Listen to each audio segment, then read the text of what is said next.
এতিয়া কমতাপুৰ ৰাইজৰ দাবীটোক কেন্দ্ৰীয় চৰকাৰৰ মাননীয় প্ৰধানমন্ত্ৰী আৰু গৃহমন্ত্ৰীয়ে সমাধান কৰিবলৈ যোৱাৰ সময়ত আমি দেখিছোঁ যে কিছুমান ব্যক্তিয়ে আজি এই সমস্যাটো সমাধান নিবিচাৰে আৰু তেওঁলোকে প্ৰতিক্ৰিয়াশীল মন্তব্যৰে বিৰোধিতা কৰি আছে।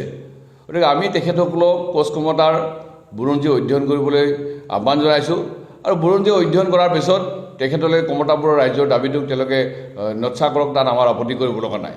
গতিকে অনাগত দিনত তেওঁলোকে আমাৰ এই সমস্যাটো সমাধানৰ ক্ষেত্ৰত কোনো ধৰণৰ বাধাৰ প্ৰাচী যাতে নহয়, হেঙাৰ নহয়, তাৰ কাৰণে আমি তেখেতসকললৈ আহ্বান জনাইছোঁ।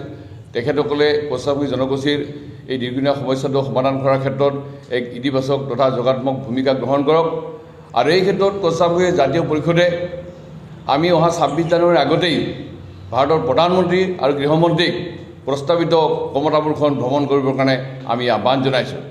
আৰু এই ক্ষেত্ৰত অসম তথা পশ্চিমবংগৰ কোচামুখী জনগোষ্ঠীৰ যিবিলাক সংগঠন আছে, সকলো সংগঠনে এই যিসকল জনগোষ্ঠী বা জাতিৰ বা ব্যক্তিয়ে প্ৰতিক্ৰিয়াশীল মন্তব্যৰে এই সমস্যাটো সমাধানত হেঙাৰ হৈছে, তেখেতসকলৰ বিৰুদ্ধে যাতে কোনো ধৰণৰ মন্তব্য নকৰে তাৰ কাৰণে আমি আহ্বান জনাইছোঁ।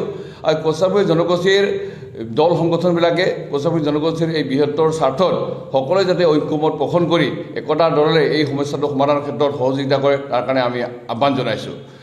আৰু কোচ কমতাপুৰ ৰাইজৰ দাবীটো যিহেতুকে এক ৰাজনৈতিকভাৱে সমাধান কৰিবলৈ গৈ আছে, এই ক্ষেত্ৰত আমি কোচ কমতাবাসী অঞ্চলৰ আন আন জাতি জনগোষ্ঠীৰ যিবিলাক দল সংগঠন আছে, বুদ্ধিজীৱী আছে, শিল্পী সাহিত্যিক আছে, তেখেতসকলকো সহযোগিতাৰ মানসেৰে আমি এই সমস্যাটো সমাধানৰ ক্ষেত্ৰত এক দৃষ্টিভংগী ল'বৰ কাৰণে আমি আহ্বান জনাইছোঁ।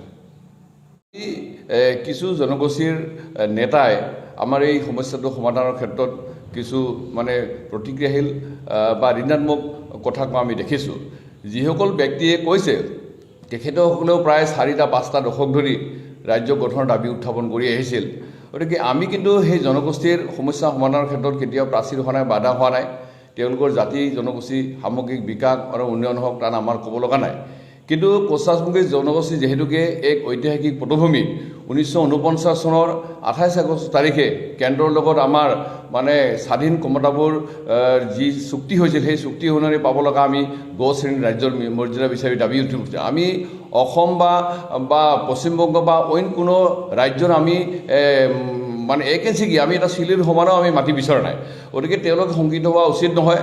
আমি পূৰ্বে কৈছোঁ, আজিও কৈছোঁ আৰু ভৱিষ্যতেও আমি ক'ম যে তেওঁলোকে আজি অসম বা পশ্চিমবংগত থাকি যিদৰে সুৰক্ষিত অনুভৱ কৰিছিল, একেদৰে কোচ কমতাবাসী ৰাইজৰ প্ৰস্তাৱিত এই কমতাপুৰখনৰ ৰাজ্যত তেওঁলোকেও সকলো দিশৰ পৰাই প্ৰায় সুৰক্ষিত হৈ থাকিব এই কথাটো। গতিকে তেওঁলোকে 1 ইঞ্চি মাটি এৰি নিদিম এনেকুৱা ধৰণৰ মন্তব্যৰ জৰিয়তে এটা আমাৰ যিটো সাতামপুৰীয়া যিটো আমাৰ বন্ধুত্বপূৰ্ণ যিটো সম্পৰ্ক আছিল, এই সম্পৰ্কত যাতে কোনো ধৰণৰ জটিলতাৰ সৃষ্টি নকৰে তাৰ কাৰণে মই তেখেতসকলক সচেতনতাৰে মন্তব্য কৰিবৰ কাৰণে আহ্বান জনাইছোঁ। শ্ৰদ্ধাৰ সাংবাদিক বন্ধুসকল, কোচ ৰাজবংশী জাতীয় পৰিষদে আমাৰ পৃথক কমতা ৰাজ্যৰ দাবীত আৰু BTRৰ পৰা গাঁও কোচ ৰাজবংশী অধ্যুষিত গাঁওসমূহ কৰ্তনৰ দাবীত অহা 22 জানুৱাৰী তাৰিখে চিজলচুটিত এখন বিশাল গণসমাৱেশ আৰু 18 জানুৱাৰী তাৰিখে আমি গলগঞ্জত এখন ৰাইজমেল আহ্বান কৰিছোঁ।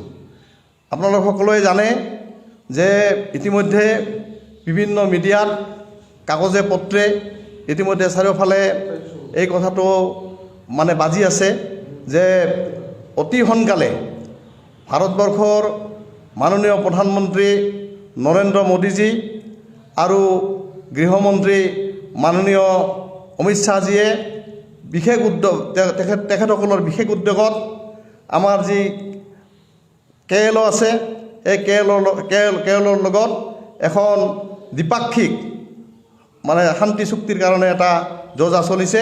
আৰু সেই শান্তি চুক্তিৰ জৰিয়তে অতি সোনকালে আমাৰ যি কোচ কমতাৰ যি ঐতিহাসিক কোচ কমতাৰ যি এটা আমাৰ দাবী, সেই দাবীৰ এটা সন্মানজনক সমাধান এটা উদ্ভাৱন হোৱাৰ আমি পথ দেখিছোঁ।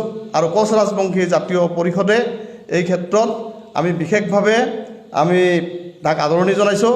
আৰু আমি আগন্তুক দিনত আমাৰ বিশেষকৈ অবিভক্ত গোৱালপাৰা জিলাত যিসকল কোচ ৰাজবংশী জনসাধাৰণ আছে তথা কমতাপূৰক সমৰ্থন কৰা যিসকল বিভিন্ন জাতি জনগোষ্ঠী আছে তেওঁলোকৰ মাজত এক সচেতনতা বৃদ্ধিৰ কাৰণে তেওঁলোকৰ লগত ভাৱৰ আদান প্ৰদানৰ কাৰণে আমি গণসমাৱেশ আৰু ৰাইজমেল অনুষ্ঠিত কৰিছোঁ। গতিকে আমি এই আপোনালোকৰ জৰিয়তে অহা 18 জানুৱাৰীৰ যি ৰাইজমেল গোলগঞ্জত অনুষ্ঠিত হ'ব আৰু 22 জানুৱাৰী তাৰিখে আমাৰ চিদলচুটিত যি গণসমাৱেশ অনুষ্ঠিত হ'ব সেই গণসমাৱেশত সকলো কমতাপুৰবাসী ৰাইজক আমি দলে দলে যোগদান কৰিবৰ কাৰণে আমি কোচ ৰাজবংশী জাতীয় পৰিষদে আহ্বান জনাইছোঁ।